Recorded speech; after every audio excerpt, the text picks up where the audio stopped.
বাঙালির ঐতিহ্য বলে, বাঙালির সংস্কৃতি বলে সেই সংস্কৃতিকে ইসলামের ভিতরে আনতে পারবেন না। আসসালামু আলাইকুম ওয়া রাহমাতুল্লাহি ওয়া বারাকাতুহু। আলহামদুলিল্লাহি রাব্বিল আলামিন ওয়াসসালাতু ওয়াসসালামু আলা সাইয়্যিদিনা মুহাম্মদ ওয়া আলা আলিহি ওয়া আসহাবিহি আজমাইন।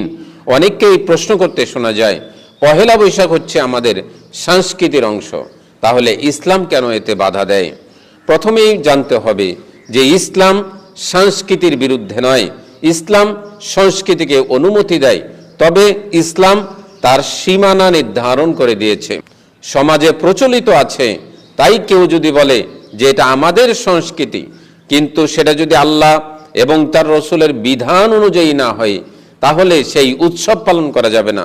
আল্লাহ সুবহানাহু ওয়া তাআলা পবিত্র কোরআনুল কারীমের সূরাতুল বাকারার 2 নম্বর সূরার 170 নম্বর আয়াতে বলছেন, ওয়াইদা কিলা লাহুমুত্তাবিউ মা আনজালাল্লাহ ক্বালু বাল নাত্তাবিউ মা আফাইনা আলাইহি আবানা।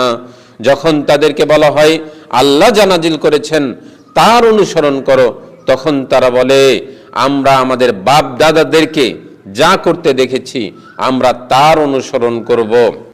ইসলামের ভিতরে আপনি নতুন কোনো সংস্কৃতি নিয়ে আসতে পারবেন না।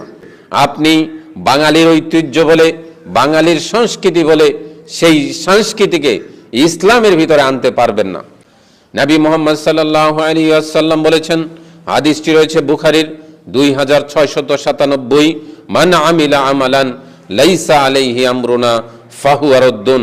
কেউ যদি ইসলামের ভিতরে নতুন কোন সংস্কৃতি নিয়ে আসে, ইসলামের ভিতরে নতুন কিছু যদি সংযোজন করে, আর তা যদি ইসলামের অংশ না হয়, তাহলে সেটা গ্রহণযোগ্য নয়, সেটা হচ্ছে বাতিল, প্রত্যাখ্যাত।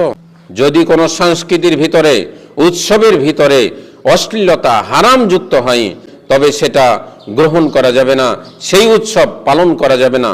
আল্লাহ সুবহানাহু ওয়া তাআলা পবিত্র কোরআনুল কারীমের সূরাতুল আরাফের 7 নম্বর সূরার 33 নম্বর আয়াতে বলছেন, কুল ইন্নামা হারামা রাব্বিয়াল ফাওয়াহিশা মা যাহারা মিনহা ওয়া মা বাতানা।